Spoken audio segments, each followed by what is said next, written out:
Sup YouTube, it's TCG here and welcome back to our TCG deck profile video on my channel. Today we're going to be talking about Raging Bolt EX in full detail in a post-rotation deck list. So if you guys are excited for it, let me know by rocking the hell out of the like button. Only takes one tiny second every time, and subscribe for more daily Pokemon TCG videos like this.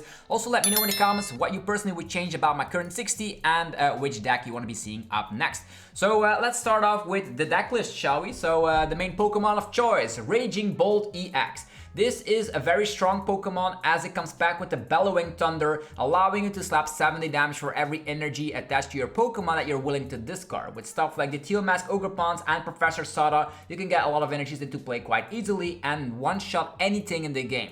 Dragapult EX is still very popular, and Raging Bolt has one of the best matchups against that archetype, which is very, very great to, of course, have. Raging Bolt also doesn't lose too much. We have Pokestop, Radiant Greninja, and Trekking Shoes, but the deck is still thriving, and we're going to be playing a Noctowl engine with the Raging Bolt, so we have some consistency by our side. You can also go for a Burst Roar if you don't have that turn 1 Sada, but yeah, this is going to be the Raging Bolt. Also note is that Lily's Clefairy EX is around, so they can actually try and one-shot you, but that is actually a 2-price Pokemon, so you're going 2 for 2, so it is not the worst thing in the world, but be careful of the Lily's Clefairies that are lurking around in the new format Journey Together, a set coming out on the end of March.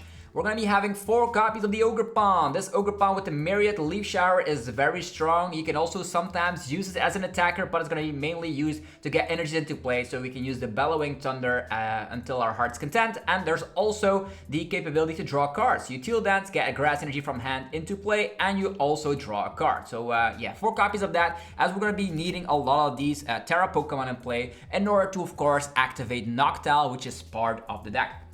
Okay, you might think, oh, we're gonna be losing against Fairy Giraffe EX because we only have basic Pokemon, and that's where, basic EX Pokemon, that's where these guys can come into play. We have the 1-price Pokemon in this deck, Koraidon. This is gonna be very useful. If you've attacked with a Pokemon, Ancient Pokemon during your last turn, you're gonna be able to slap 180 damage. That's a huge amount of damage. And you can get it back with Night Stretcher and do it again to make sure you can 2-shot Fairy Giraffes. We also have a Raging Bolt. This is actually pretty cool because it's allowing you to snipe. And without Manaphy in the format, I think it's very nice to have a sniping capability Pokemon like this one. Sometimes you slap a little bit of damage, it is not enough, you can finish off stuff later. Sometimes you can knock out weak HP Pokemon, for example, like a Budu, a Cleffa, you name it, you can snipe. And if you're able to, of course, go first and already attach an energy to it, on the second turn, you can already snipe for 90, which is very good to knock out stuff like Girafarig, for example, or other, evolving Pokemon, which is very great. So, 2 copies of the 1-price Pokemon helping out. Other options could be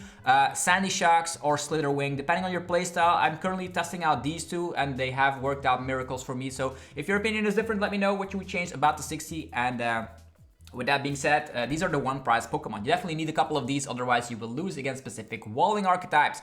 We also have Noctowl. Noctowl, also a pretty useful Pokemon, as it gets out 2 trainer cards instantly from the deck. Without, of course, Pokestop, Tracking Shoes, and all that turbo stuff, we will need to be playing a little bit conservatively from behind sometimes. And with Jewel Seeker, you can get out any 2 trainers from the deck if there's a Terra Pokemon in play. So that's going to be very nice.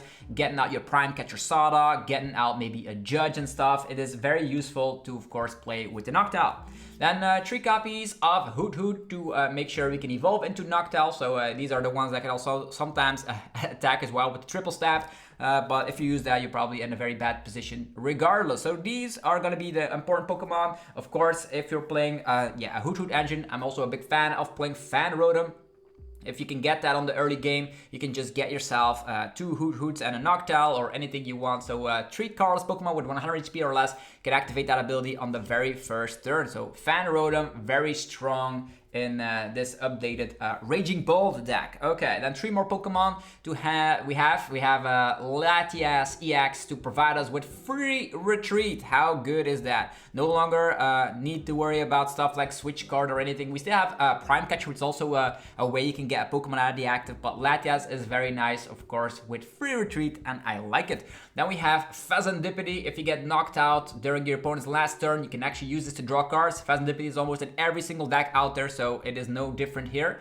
Then the last card is going to be Squawkabilly. As mentioned, we still, if we see an opportunity to dunk people, this is the deck that does it actually best. We can go for Raging Bolt, stuff like Squawkabilly, Teal Dances, find Professor Sada, and boom, blow up the opponent's Pokemon instantly. So these are going to be all the Pokemon in the deck. Moving forward, let's talk about the supporters, shall we? So the main supporter of choice is going to be Professor Sada's Vitality. It's getting energies into play onto your ancient Pokemon, and you also draw 3 cards with it. So it's the most important card in the entire deck. You can get energies onto Koraidon, onto Raging Bolt, onto the mini Raging Bolt, the one prize one. So Sada, supporter you're going to be using most of the time. Then we still have 3 other supporters that I'm currently having in the list on top of a Palpat. So we have Crispin, could also help out to, of course, accelerate those energies. Sometimes you don't have energies in the discard pile, then Crispin can show up. It's pretty much your 5th Sada. We have a Bulbasaur. It's very, very strong if you're able to, of course, gust up an opponent's Pokemon. Most of the time you will knock out the active, sometimes snipe something with the baby Raging Bolt. And there's also the capability of using Prime Catcher, but you do have a boss which you can easily find with the need of the Jewel Seeker. You can find the Bulbasaur's, and you can even find Palpat to then get the Bulbasaur's back in the deck. And then a Judge. I love using this on the very first turn, going if I go first, get an energy onto Raging Bolt, then the following turn some Teal Dances, attachment onto the Raging Bolt, and do a Judge. If you use Judge against setup based decks like Dracopult or Charizard, you're gonna be golden because it's very, very disruptive. So 3 supporters like this. Alright, let's talk about the item cards, shall we? We have 4 copies of Nuzball, very self-explanatory. Our deck is filled with basic Pokemon. We can get them out the deck quite easily with the help of the Nuzball. Then we also have 3 copies of Ultra Ball. This is going to be mainly used to get Noctowl out, but in the beginning you could also get out some Pokemon. Let's say you have a hand, you want to get Squawkabilly out, you want to get Fan Rotom out. It's also extra search for your Pokemon. So 3 copies of Ultra Ball. Then 4 copies of the Earthen Vessel.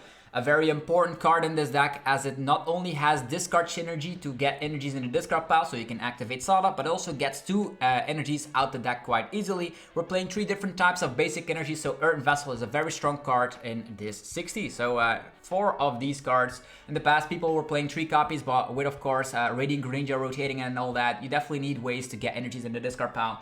Let's go. Then there are some more items, some energy recovery by our side with energy retrieval and superior energy retrieval. These get energies back. This also has some discard synergy with some useful things. The thing, if you have 4 energies that you can get back, you can respond quite easily. Imagine you get Iono to 2 cards, you find this card, and then out of nowhere you get 4 energies from the deck. That means definitely 2 Teal Dances and all that. It's gonna be very powerful. So yeah, this is my energy recovery cards, energy retrieval and superior energy retrieval, but there's more recovery because we have Night Stretcher. These, most of the time, get yourself a Pokemon back, but you also can get energies back if you want, so sometimes that could be useful. So we have the multi-purpose Night Stretcher. Then we have the Palpat, getting, of course, your one-off supporters back, but also can get some more Sadas. You pretty much use Sada all the time, but in certain scenarios, if you have enough energies into play, you can also use one of the other supporters. Palpat can get supporters back. Then Prime Catcher, yeah, you cannot hide on the bench while Prime Catcher's in the deck. Definitely with the Noctowl, easy searchable with Jewel Seeker. You can fetch it out and then gust instantly, definitely because you have free retreat with Latias EX, so the perfect synergy right there. And then a Bravery Charm to get yourself some more HP. I only have 1 copy currently, but I wouldn't mind a second copy, as getting more HP will help in specific scenarios to definitely, like against a Fairy Giraffe, for example. If you have like a Bravery Charm to a Koraidon, that really helps. So there is that. Okay, moving forward, the stadiums of choice. We're playing currently 2 copies of Area 0 Under Death. This is very good because you can go wide on your board. You can slap down the Fan Rotom, slap down a couple of Hoothoot, slap down a bunch of Teal Dances, your Raging Bolt, and out of nowhere you can get your Squawkabilly out of play when they overlap the stadium. And there's also the Jamming Tower, which I find really useful, definitely against Lily's Pearl, which sometimes is annoying if they have a Lily's Clefairy. Not only do they hit this, ×2 Psychic Weakness against your Raging Bolt, this can also shut off specific tool cards, also useful against Gardevoir. Even though Gardevoir is not that popular anymore, it is still definitely a nice thing to have. The Jamming Tower also shuts down other tool cards in the game. There we go. These are the stadiums of choice.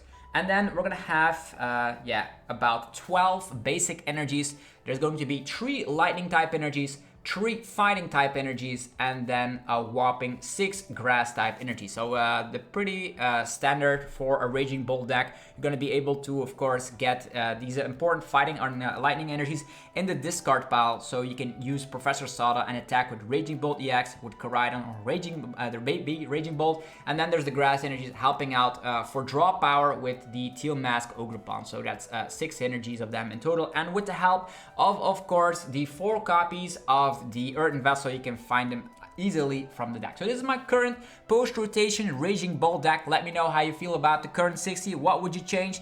Have you tested out Raging Bolt? You will see that the Noctowl engine is really powerful post-rotation.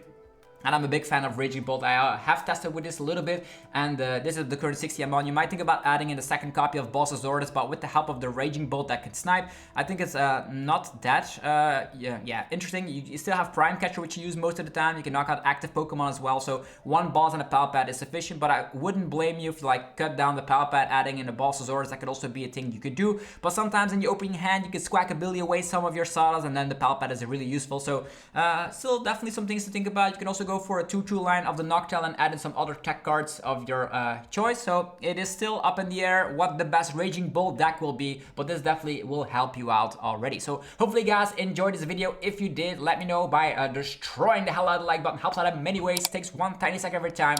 Subscribe for more content, and as always, let me know in the comments which deck you want to be seeing up next. Also, go check out the sponsors that make the videos possible. DragonShield.com for your sleeves, binders, and deck boxes. Use that coupon ZAPDOS5 and get 5% off your order. TC Evolutions for your damage counters and ability tokens, 10% off, or using the coupon ZAPDOSTCG.